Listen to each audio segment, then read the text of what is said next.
Bonjour chers auditeurs, soyez les bienvenus à l'Université virtuelle africaine de développement.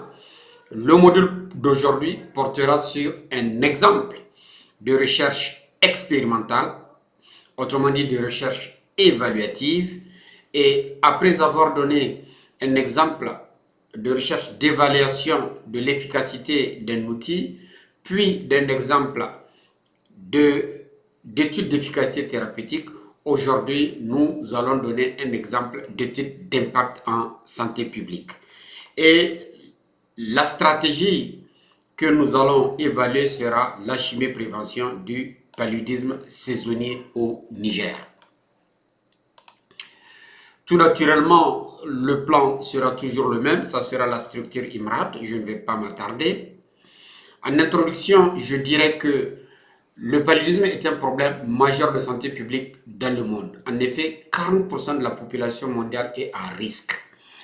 Cette étude, qui n'est pas d'aujourd'hui, au moment où elle a été réalisée, l'Organisation mondiale de la santé a notifié 216 millions de cas de paludisme dans le monde, dont 655 000 décès. Et en ce moment, le programme national de lutte contre le paludisme du Niger a notifié 3 924 406 cas avec malheureusement 2309 décès. Ce problème est d'autant plus grave qu'on observe de plus en plus des souches de Plasmodium falciparum qui sont résistantes aux antipaludiques et des vecteurs qui sont résistants aux insecticides.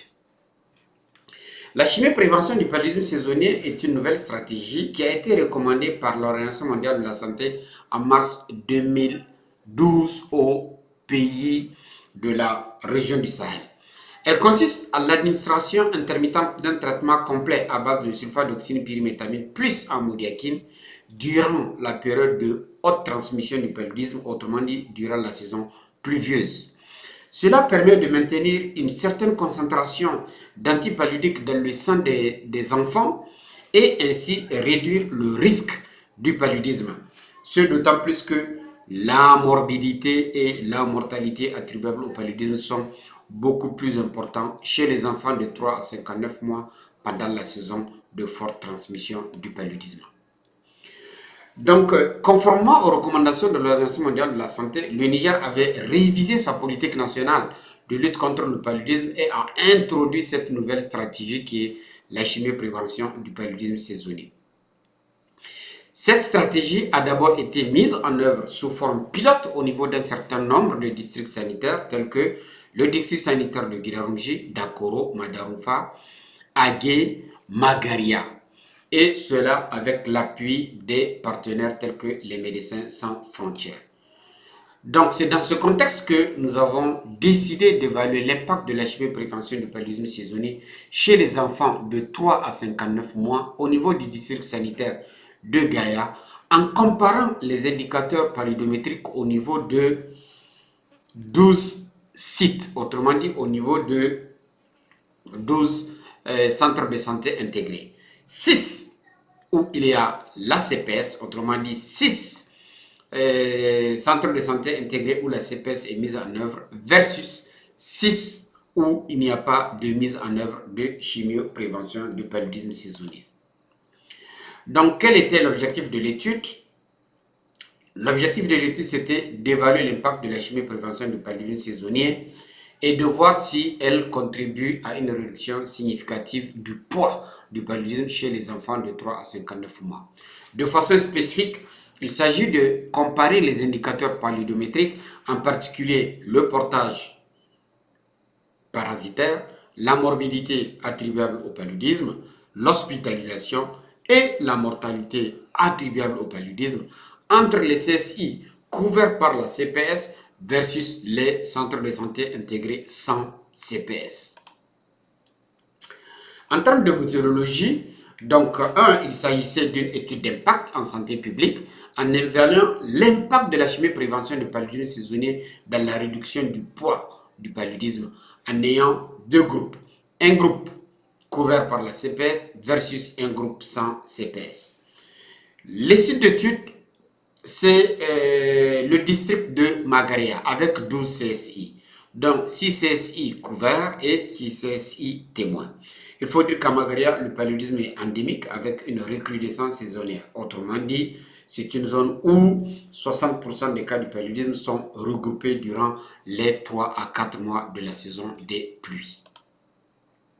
Sur cette carte, nous avons en vert les zones qui sont couvertes par la CPS et en violet, nous avons les zones qui ne sont pas couvertes par la CPS. Donc voilà les deux zones qu'il faut comparer. En termes de population, l'étude a été réalisée chez les enfants de 3 à 59 mois qui constituent la cible de la population. En ce qui concerne l'échantillonnage, nous avons utilisé un échantillonnage probabiliste simple et la taille d'échantillon calculée était de 482 enfants à raison de 40 enfants par CSI. En ce qui concerne la technique de collecte, tout d'abord, il y a eu un bulletin d'examen de laboratoire qui demandait une goutte épaisse et un étalement mince. Les prélèvements sanguins ont été réalisés chez ces enfants.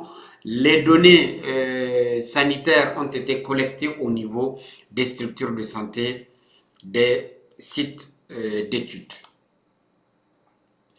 En ce qui concerne l'analyse statistique des données, il y a eu la vérification des données, l'enregistrement des données collectées et la vérification de la qualité de ces données. Il y a eu, dans le cadre de cette analyse, une analyse descriptive, puis une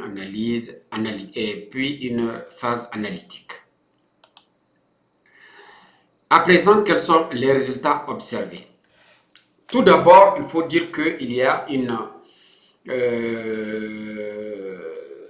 répartition des patients à raison de 241 patients dans la zone couverte par la CPS et 241 patients dans la zone non couverte. Donc, il faut dire que les deux bras de l'étude sont identiques et par conséquent, les données sont comparables. À présent, quels sont les résultats en ce qui concerne la goutte épaisse? Il faut dire qu'en ce qui concerne la goutte épaisse, dans la zone couverte par la CPS, il y a 56 gouttes épaisses qui étaient positives contre 74 dans la zone qui n'est pas couverte par la CPS. Ce qui fait qu'en termes de prévalence, il y a 23% des gouttes épaisses qui étaient positives versus 30,71% des gouttes qui étaient positives dans la zone non couverte. Toutefois, il n'y a pas de différence statistiquement significative d'indice parasitaire. Autrement dit, la prévalence parasitaire n'est pas statistiquement différente.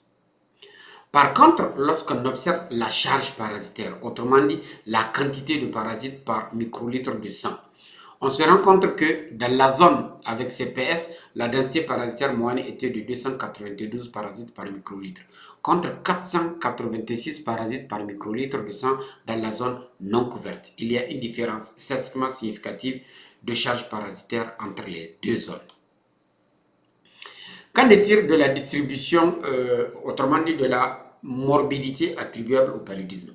Dans la zone avec CPS, il y a eu 58 patients qui ont fait le paludisme, contre 234 patients dans la zone non couverte par la CPS qui ont fait le paludisme. Ce qui fait qu'en termes de prévalence, il y a 24,07% de prévalence ou de morbidité attribuable au paludisme dans la zone CPS versus 97% dans la zone témoin non CPS. Il y a une différence statistiquement significative de morbidité attribuable au paludisme entre les deux zones.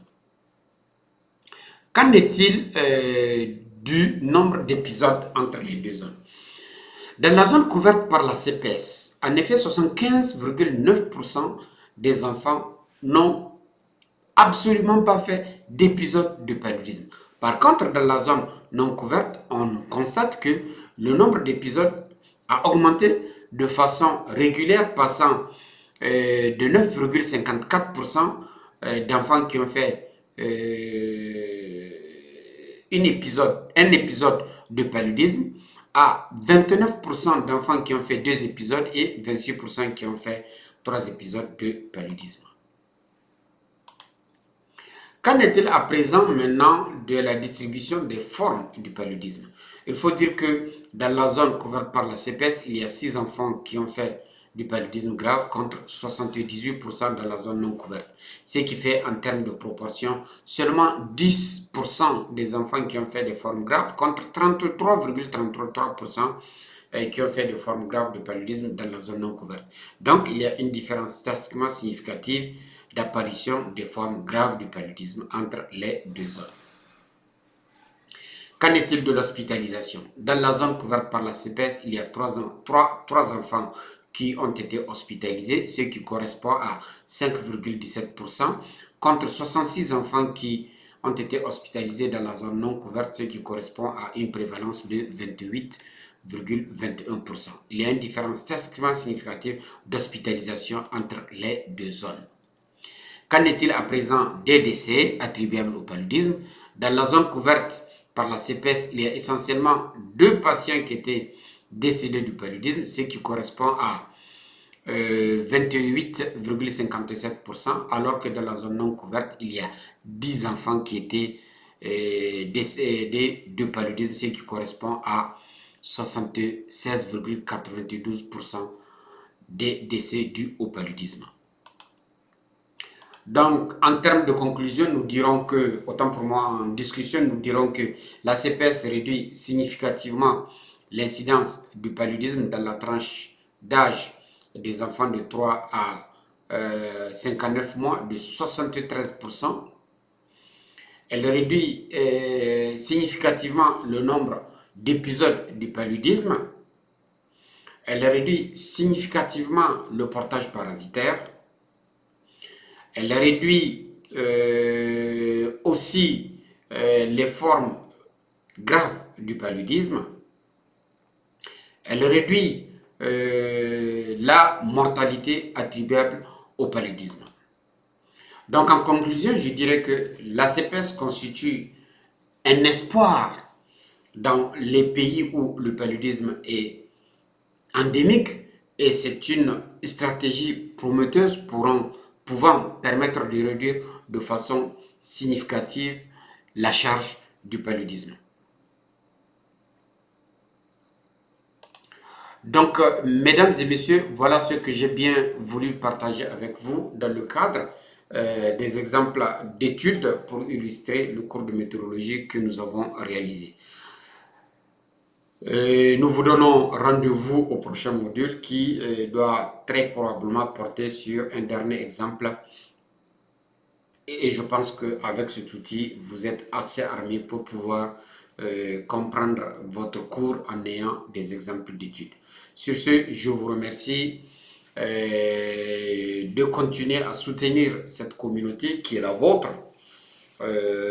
C'est un lieu du donner et du recevoir, c'est un lieu de partage. Nous n'avons pas encore commencé à inviter d'autres confrères, mais cela ne va pas tarder. Pour cela, nous vous demandons de partager massivement ces vidéos à tous ceux qui pourront avoir le besoin, particulièrement ceux qui sont en année de master, ceux qui sont en année de thèse, les jeunes chercheurs. Et c'est ensemble que nous aurons une Afrique nouvelle, une Afrique forte, une Afrique prospère.